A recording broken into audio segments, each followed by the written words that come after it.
Hello friends, welcome back to my channel Lalita success academy. कैसे हैं आप सभी? आई होप अच्छे होंगे और अपनी तैयारी को भी अच्छे से कर रहे होंगे। आज की इस क्लास में हम सीटेट एग्ज़ाम जो कि 8 फरवरी को होने वाला है, इसके लिए एसएसटी का प्रीवियस ईयर क्वेश्चंस लेकर आए हैं। यह हमारा क्लास नंबर 4 है। इसके पहले हमने एसएसटी पीवाईक्यू का 3 क्लास कराया हुआ है। यदि आपने उन क्लासों को नहीं देखा है तो आप ज़रूर देखिएगा। तो चलिए आज की इस बेहतरीन क्लास की शुरुआत करते हैं। हमारा पहला प्रश्न है, प्राचीन तमिलनाडु में किसकी बस्तियों को उर कहते थे? इसका राइट आंसर होगा ऑप्शन सी, खेतिहारों या किसानों की। प्राचीन तमिलनाडु में जो किसान या खेतिहर थे उनकी बस्तियों को उर कहा जाता था। अगला प्रश्न है, उत्तराधिकार की महदायाद प्रथा का अर्थ क्या है? पसंदीदा पुत्र को अपने पिता की संपत्ति विरासत में मिलना, ज्येष्ठ पुत्र को अपने पिता की संपत्ति विरासत में मिलना, सभी पुत्रों व पुत्रियों के बीच विरासत का विभाजन या फिर सभी पुत्रों के बीच विरासत का विभाजन। तो इसका जो राइट आंसर है वह होगा ऑप्शन डी। महदायाद प्रथा का अर्थ होता है सभी पुत्रों के बीच विरासत का विभाजन। अगला प्रश्न है, मराठी में लिखे भक्ति गीतों को किस नाम से जाना जाता है? इसका राइट आंसर है ऑप्शन डी, अभंग। मराठी में लिखे भक्ति गीतों को अभंग के नाम से जाना जाता है। अगला प्रश्न है, निम्नलिखित में से कौन सा शब्द मध्य प्रदेश में घुमंतू खेती के लिए इस्तेमाल होता था? बीघा, बेवड़, बैगा या फिर महल? इसका राइट आंसर है ऑप्शन बी, बेवड़। मध्य प्रदेश में जो घुमंतू खेती के लिए इस्तेमाल किया जाता था शब्द वह बेवड़ कहलाता था। अगला प्रश्न है, कथन ए एवं आर को पढ़ें तथा सही उत्तर चुनें। कथन ए कह रहा है कि डॉक्टर बी.आर. अम्बेडकर ने बचपन में रोजमर्रा की जिंदगी में जातिगत पक्षपात झेला था।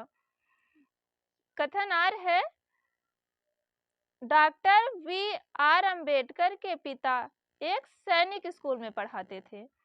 ये दोनों कथन जो है वह सही हैं। ऑप्शन में है ए और आर दोनों सही हैं और आर सही व्याख्या करता है ए की। तो ये दोनों कथन तो सही हैं, लेकिन कथन ए जो है वह आर की व्याख्या नहीं कर रहा है। इस प्रकार से इसका राइट आंसर होगा ऑप्शन बी। ए और आर दोनों सही हैं, लेकिन आर सही व्याख्या नहीं है ए की। अगला प्रश्न है, किसने जिन्ना के दो राष्ट्र सिद्धांत का विरोध किया?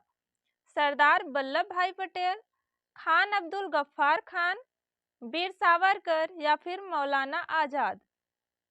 इसका राइट आंसर होगा ऑप्शन डी, मौलाना आजाद। अगला प्रश्न है, अंतरराष्ट्रीय तिथि रेखा के बारे में निम्न में से कौन सा कथन सही है?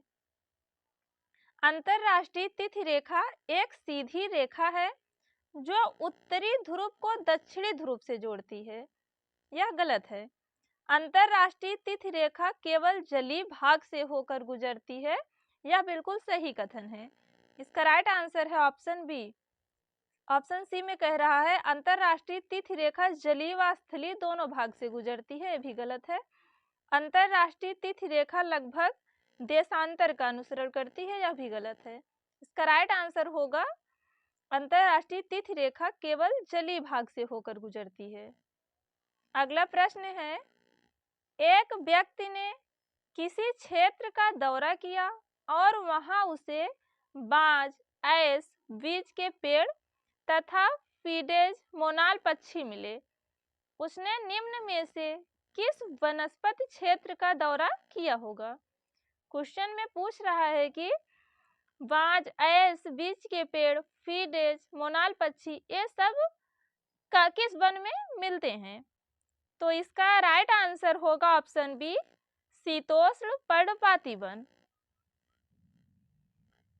अगला प्रश्न है, किसी क्षेत्र में बहुत ही सीमित प्राकृतिक वनस्पति मिलती है? इसका राइट आंसर क्या होगा? शीतोष्ण कटिबंधीय क्षेत्र, टुंड्रा क्षेत्र, शीत कटिबंधीय क्षेत्र या फिर उष्ण कटिबंधीय क्षेत्र? इसका राइट आंसर होगा ऑप्शन बी, टुंड्रा क्षेत्र। हमारा अगला प्रश्न है, पवन के निक्षेपण को कहा जाता है? लोएस, छत्रक शैल, हिमोड़ या फिर स्टैग? पवन के निक्षेपण को लोएस कहा जाता है। इसका राइट आंसर होगा ऑप्शन ए। हमारा अगला प्रश्न है, जिस स्थान पर कोई नदी किसी अन्य जलराशि में मिलती है उसे क्या कहते हैं? डेल्टा, तटबंध, चाप झील या फिर नदी मुहाना? इसका राइट आंसर होगा ऑप्शन डी। जिस स्थान पर कोई नदी किसी अन्य जलराशि से मिलती है उसे नदी मुहाना कहा जाता है। अगला प्रश्न है, चीन, मलेशिया और इंडोनेशिया निम्न में से किस खनिज के अग्रणी उत्पादक देश हैं? सीसा, टिन, निकेल या फिर जस्ता? इसका राइट आंसर होगा ऑप्शन बी, टिन।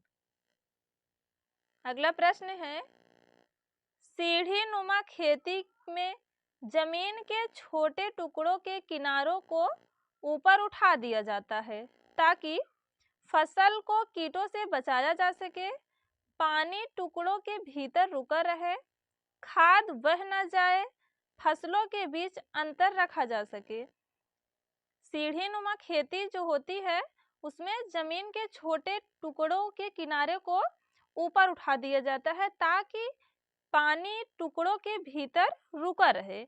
इसका राइट आंसर होगा ऑप्शन बी। हमारा अगला प्रश्न है, निम्नलिखित में से कौन भारत को संसद बनाते हैं? राज्यसभा, लोकसभा, राज्य विधानसभा, राष्ट्रपति? इन चारों में से पूछ रहा है कि संसद किससे मिलकर बनती है। इसमें संसद में राज्यसभा भी आती है, लोकसभा और राष्ट्रपति भी। इसका आंसर होगा 1, 2 और 4। तो 1, 2 और 4 ऑप्शन डी में है। इसका राइट आंसर हो जाएगा ऑप्शन डी।